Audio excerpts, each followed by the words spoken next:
Hello everyone, आज अपने इस वीडियो में बात करने वाले हैं कि अगर आप एक अपना प्रोप्राइटरशिप फर्म बिजनेस सेटअप करना चाहते हैं, रजिस्टर करना चाहते हैं तो आप कैसे करेंगे, क्या क्या डॉक्यूमेंट चाहिए सो दैट आप अपने बिजनेस को कैरी ऑन कर पाएंगे। तो जैसा कि मैं आपको बता दूं कि अगर आप इंडिया में बिजनेस करते हैं तो आपके पास सर्टिफाइड लाइसेंस होने चाहिए, यानी कि आपके पास बिजनेस को कैरी ऑन करने के लिए डॉक्यूमेंट्स होने चाहिए, लीगल डॉक्यूमेंट होने चाहिए जिसके बेसिस पे आप अपने बिजनेस को कैरी ऑन कर पाते हैं। तो अगर आप प्रोप्राइटरशिप फर्म को रजिस्टर करना चाहते हैं तो चलिए उसका प्रोसेस समझते हैं। तो जैसा कि मैं आपको बता दूं कि अगर आप प्रोप्राइटरशिप फर्म रजिस्टर करना चाहते हैं तो सबसे पहले आपको नाम चाहिए होगा कि वो प्रोप्राइटरशिप फर्म का आप नाम क्या रखेंगे। तो वो नाम के बेसिस पे क्या है कि आपको डॉक्यूमेंट्स रेडी करने होंगे। मान लीजिए कि मेसर्स रमन ट्रेडर्स, ये आपका प्रोप्राइटरशिप फर्म का नाम है, या आप कुछ भी नाम रख सकते हैं, इंटरप्राइज वगैरह लास्ट में लगा सकते हैं। ये फर्म का अगर आपका नाम है तो उसके प्रोप्राइटर मान लीजिए मिस्टर रमन है तो मिस्टर रमन प्रोप्राइटर होगा और वो फर्म मेसर्स रमन ट्रेडर्स होगा या फिर मेसर्स रमन इंटरप्राइजेस, आप कुछ भी रख सकते हैं। अब देखना ये होगा कि ये जो नाम आप रख रहे हैं उसका ट्रेड नेम ऑलरेडी कहीं तो रजिस्टर नहीं है।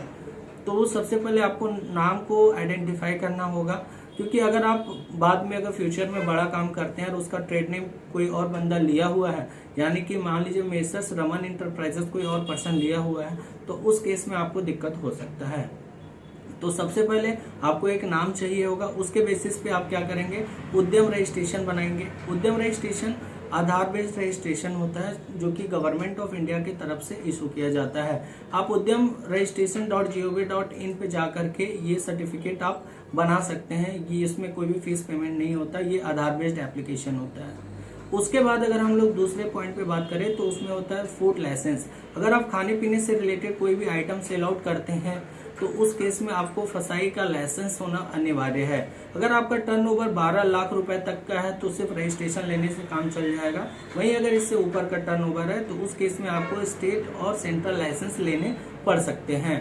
इसके बाद अगर हम लोग तीसरे पॉइंट पे बात करें तो ट्रेड लाइसेंस। जैसा कि आपको पता है कि इंडिया में कोई भी बिजनेस को कैरी ऑन करने के लिए एक ऑथेंटिक डॉक्यूमेंट होना चाहिए, एक लीगल डॉक्यूमेंट होना चाहिए।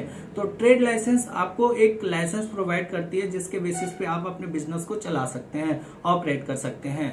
उसके बाद अगर हम लोग फोर्थ पॉइंट पे बात करें तो trademark registration, trade name registration. जैसा कि मैंने स्टार्टिंग में ही बताया है कि अगर आप कोई भी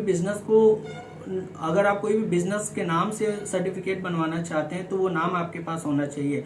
उसके लिए क्या है कि अगर आप ट्रेड नेम करवा लेते हैं तो वो सिर्फ आपका नाम है, कोई भी पर्सन उसको कॉपी नहीं कर सकता। तो trade name is also very important. उसके बाद अगर हम लोग देखें फिफ्थ पॉइंट पे तो जीएसटी सर्टिफिकेट, जीएसटी रजिस्ट्रेशन जिसको बोल सकते हैं। तो जैसा कि मैं बता दूं कि अगर आप सर्विस से रिलेटेड कोई भी काम करते हैं तो उसमें टर्नओवर का जो लिमिट है, नॉर्मल लिमिट, उसमें 20 लाख का हो जाता है। यानी कि अगर आप 20 लाख तक का सर्विसेज प्रोवाइड करते हैं, goods and services during financial year, तो उस केस में आपको जीएसटी नहीं लेना। अगर 20 लाख से ऊपर है तो आपको जीएसटी लेना होगा। ये 20 लाख से ऊपर हो जाने से ये मैंडेटली आपको जीएसटी लेना होगा। अगर आप इससे कम टर्नओवर होने पे भी जीएसटी लेना चाहते हैं तो ले सकते हैं। वहीं अगर आप सिर्फ गुड्स सेल आउट करते हैं, उसमें सर्विस प्रोवाइड नहीं करते हैं, तो ये टर्नओवर बढ़ करके 20 से 40 लाख हो जाता है। तो इसमें कुछ कुछ स्टेट्स है जिसमें टर्नओवर का लिमिट कम हो जाता है, वो अगर आप डिटेल में देखेंगे तो उसमें समझ में आएगा। उसके बाद जब आपका जीएसटी सर्टिफिकेट आ जाता है, ये सारे डॉक्यूमेंट्स आ जाते हैं, तो आप फर्म के नाम पे करंट अकाउंट ओपन कर सकते हैं। यानी कि मेसर्स रमन ट्रेडर जो हम लोग एग्जाम्पल में देखे थे कि ये हमारा फर्म का नाम है, जिसमें मेसर्स रमन ट्रेडर्स के नाम से आप बैंक में करंट अकाउंट ओपन कर सकते हैं। और जो भी आप बिजनेस करेंगे तो वो बिजनेस अकाउंट में आपका जो करंट अकाउंट है उसमें पैसा आएगा और फिर आप अपने बिजनेस को स्टार्ट करेंगे। तो ये था कि जीएसटी रजिस्ट्रेशन का प्रोसेस। आपको ये डॉक्यूमेंट चाहिए जिसके बेसिस पे आप अपना जो बिजनेस है, प्रोप्राइटरशिप फर्म का जो बिजनेस है, उसको आप कैरी आउट कर सकते हैं, आगे बढ़ा सकते हैं। चलिए इसको फिर से रिपीट करते हैं।